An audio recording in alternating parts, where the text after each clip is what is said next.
Okay. I'll sneak in here then. That way I can.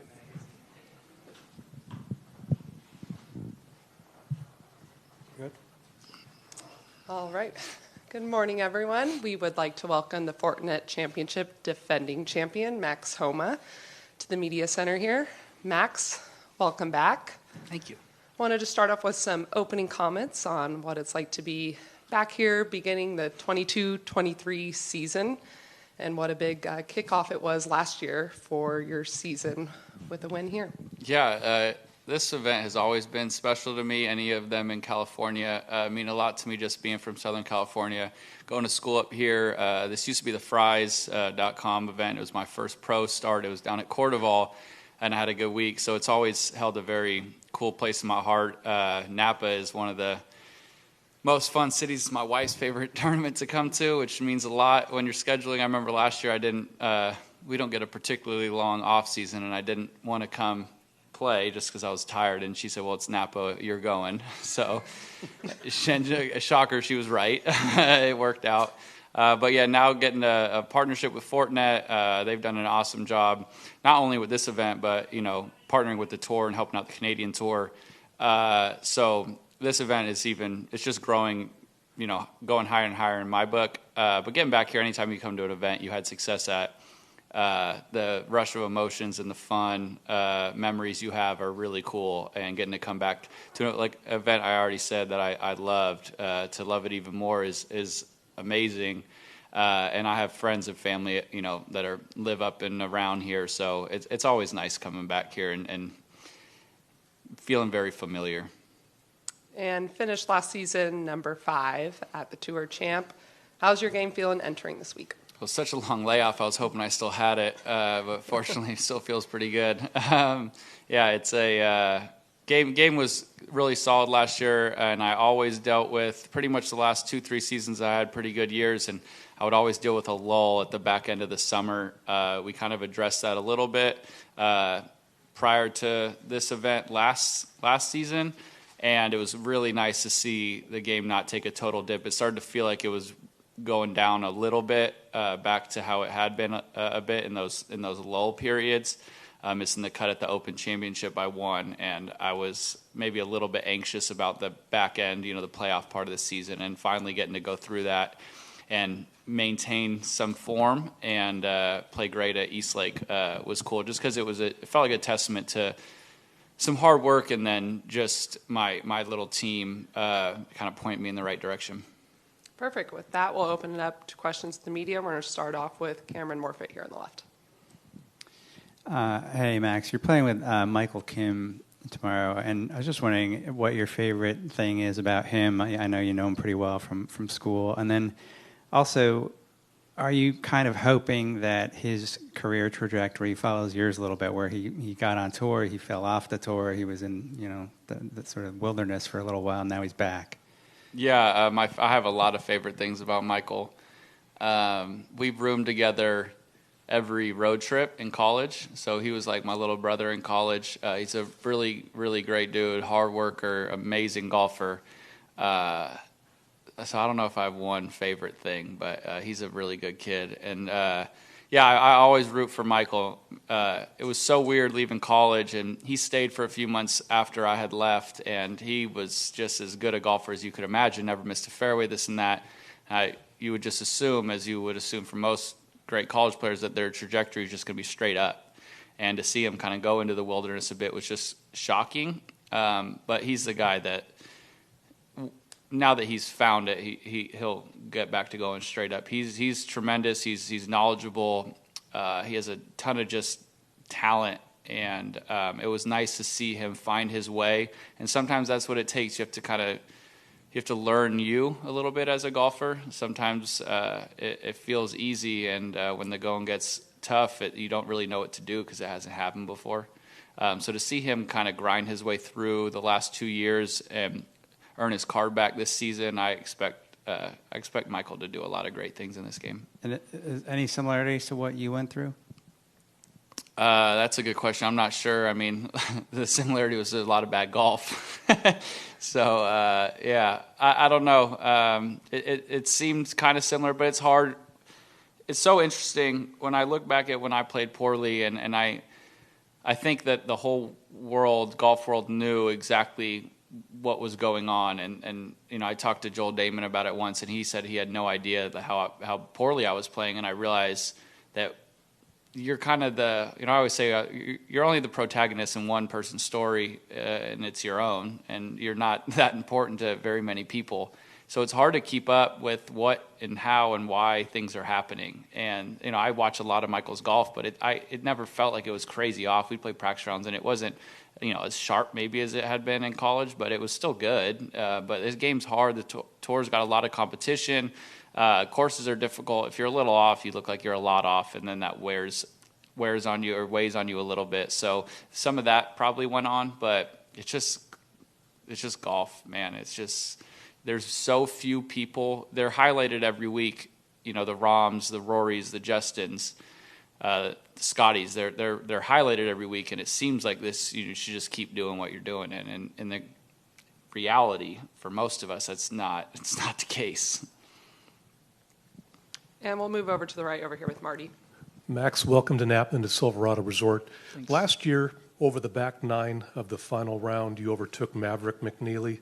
What clicked for you over those last 9 holes, and what continued for you throughout the rest of that season, culminating at the FedEx Cup playoffs, being named by Davis Love to the President's Cup team, just capping just a brilliant season of golf. But what did you find in your game here on that last day of the tournament that you were able to transfer through the rest of the season? I think one thing was very apparent here last year, and it obviously didn't just click for 1-9, but a lot of work on the driver the season prior and turning into a great driver of the ball this past season, and then getting to see it in the first event of the season last year here. This course, if you drive the ball well, you'll have a lot of wedges. I've become a much better wedge player. So getting to see for myself how I can use driver as more of, Rom said it quite a bit, as more of a weapon, use it to your favor. Feel like if it's between driver and 3-wood, you might as well just hit the driver because you hit it. I hit it straight enough, and with slightly like a little bit above average distance, like learning that that's how I'm going to play this game, and just using that for the whole season helped. I drove the ball great last year. My short irons were good, so I felt like I had a strategy when I went to each event, and that was a big change for me. I guess maybe it's the easiest way to put it is I felt like I had an identity in my golf game, and I knew how to take advantage of places because of that. We're going to go up here first with Ron. 2 questions. First, how do you sort of view your, new place in the game? I mean, you've talked in the past, been very candid about, a few years ago when we talked about how your Twitter following was probably bigger than your game deserved at that time. And the last year or so, things have changed. I mean, you win again, you finish 5th, you make the President's Cup team. How do you sort of view in wider context where you are now? I think you look at, you almost go kind of small picture, big picture. I look at it as this, because of just how things progress, and it's not just, 1 week changes your life really, in this case, and it doesn't just vault you straight up to the President's Cup team or top of the world ranking. It doesn't just take 1 week. So once you start getting there, it doesn't feel like you just transported there. It feels like it was from a lot of things. So small picture, it feels like this is where you should be. But then every once in a while, trying to look at big picture and think to yourself how cool it is where you are, and appreciating that, but also realizing that it's not a fluke. Like I said, it doesn't just take a great week of golf. It takes a couple years of great golf, and I think appreciating that's good, but you appreciate it too long and you might get a little bit complacent. And I've been just trying to go with the flow. And I've always said, get 1% better every day, work hard. Just my goal in this game has always just been to progress. And whether I'm 22 in the world or hopefully 1 in the world one day, I just want to keep getting better. So golf is a maddening game, but it's actually in the professional ranks, it's quite simple. You can't perfect it, so you can always get better at something. So it's just looking at different areas of little ways we can get a little bit better and keep improving. And it actually, because of that, it becomes quite simple to look at yourself in this new, I guess myself in this new standing in golf, is that as great as my game has felt and as great as my season was last season, and as cool as it is to play the President's Cup, I'd like to play the Ryder Cup next year. I'd like to not need a pick, a captain's pick. All those things, you always have so much more to work for. So it's actually quite easy to embrace it, because it's odd. I got to the Tour Championship 3 weeks ago, and my coach Mark asked me if it lived up to does it feel as good as I thought it would feel? Because it took me 8 years or whatever to make it there. And I said, actually, it doesn't feel as good as I thought it would, because now I'm bummed that I was like 16th going in there. And I was like, but maybe that's the beauty of this, is that there's always something else to kind of push for. And sort of unrelated question, how strange has this whole year been in the wider golf world, with the live stuff and some players leaving and some players staying? I'm curious your view of that and where you expect it to go forward. And you mentioned President's Cup, Ryder Cup. How much were those lures to keep you here? Yeah, it's been a very bizarre year. It's actually funny. Last year I talked to my grandma, and COVID was a year and a half ago. And I was saying, man, this just seems like the craziest time to be alive.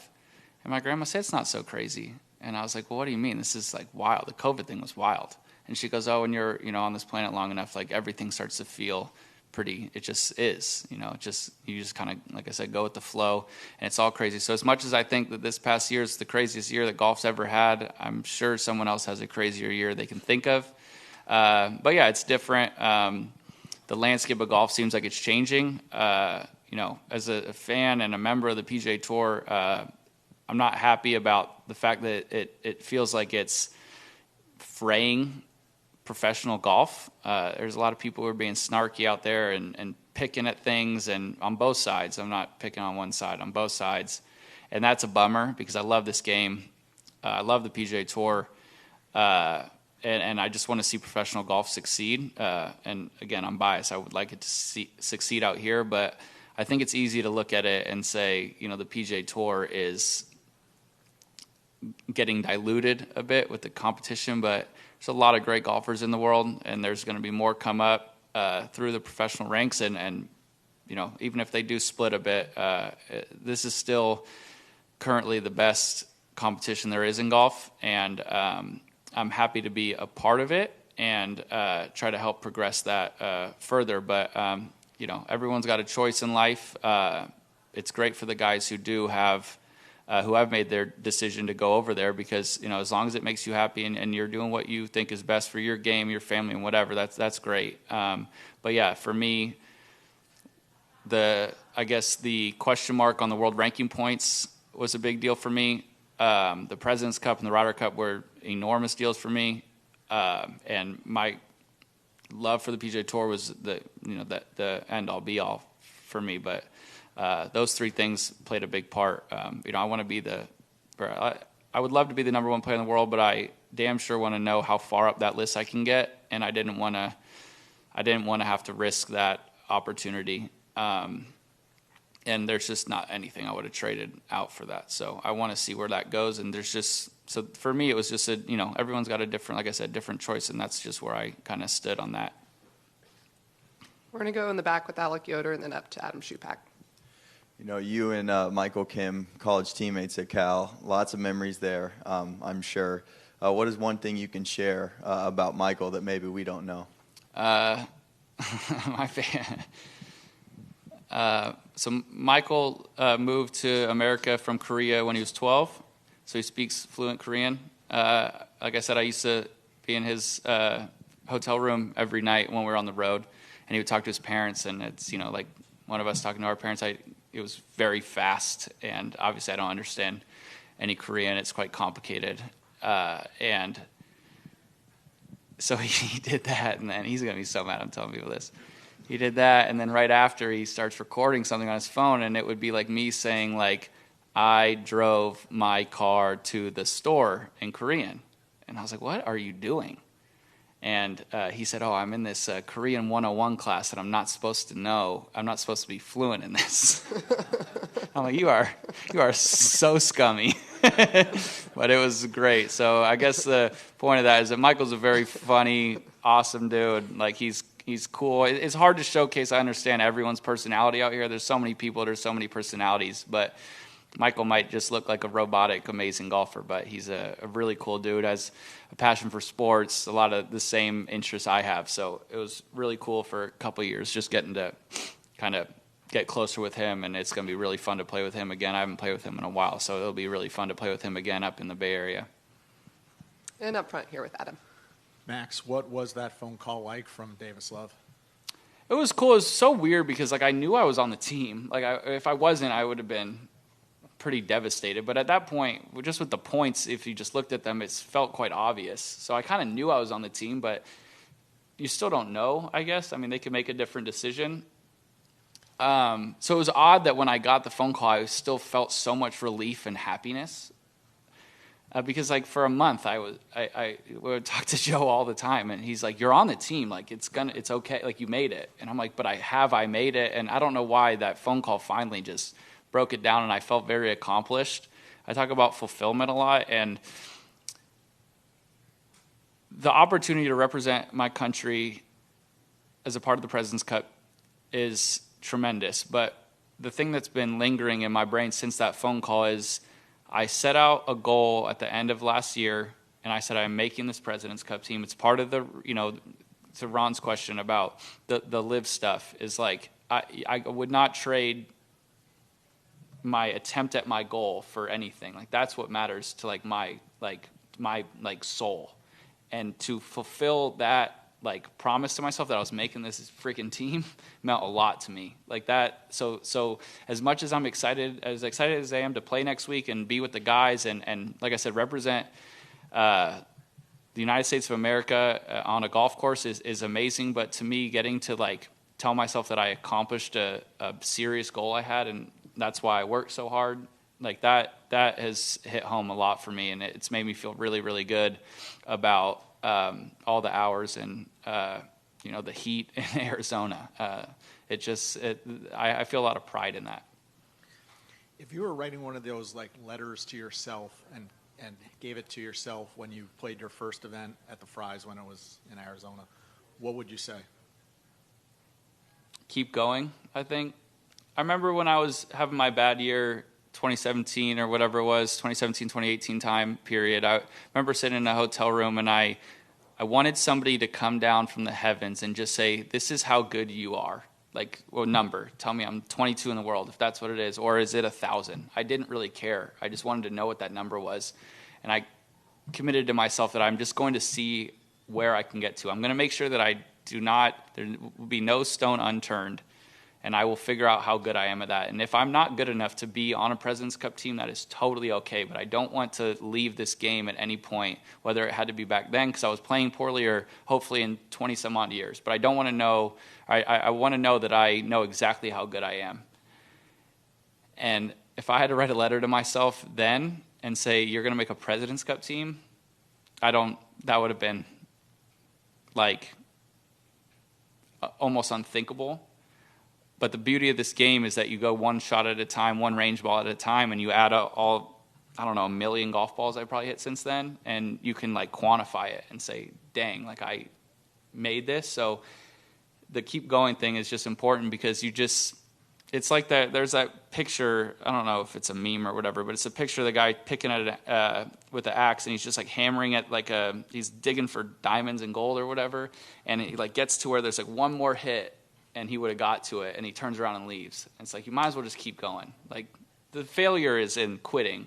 So that's something I think I've had, but it would have been even more useful to be able to tell myself in 2013 that if you just keep digging at this, you're gonna be quite happy in the end. How does having a baby gonna change your schedule upcoming? I don't know. I won't play in November, but I've got a rock star of a wife. She wants me to keep playing. I asked her, if I got into Tiger's event and played the play the QBE last year. If I was like, can I do one or the other, or what would you like me to do? And she said, just play both. I'll handle it. So I got a rock star of a wife. So I don't think it's going to change too much. Probably going to take some time and not practice a bit so I can hang out with my family.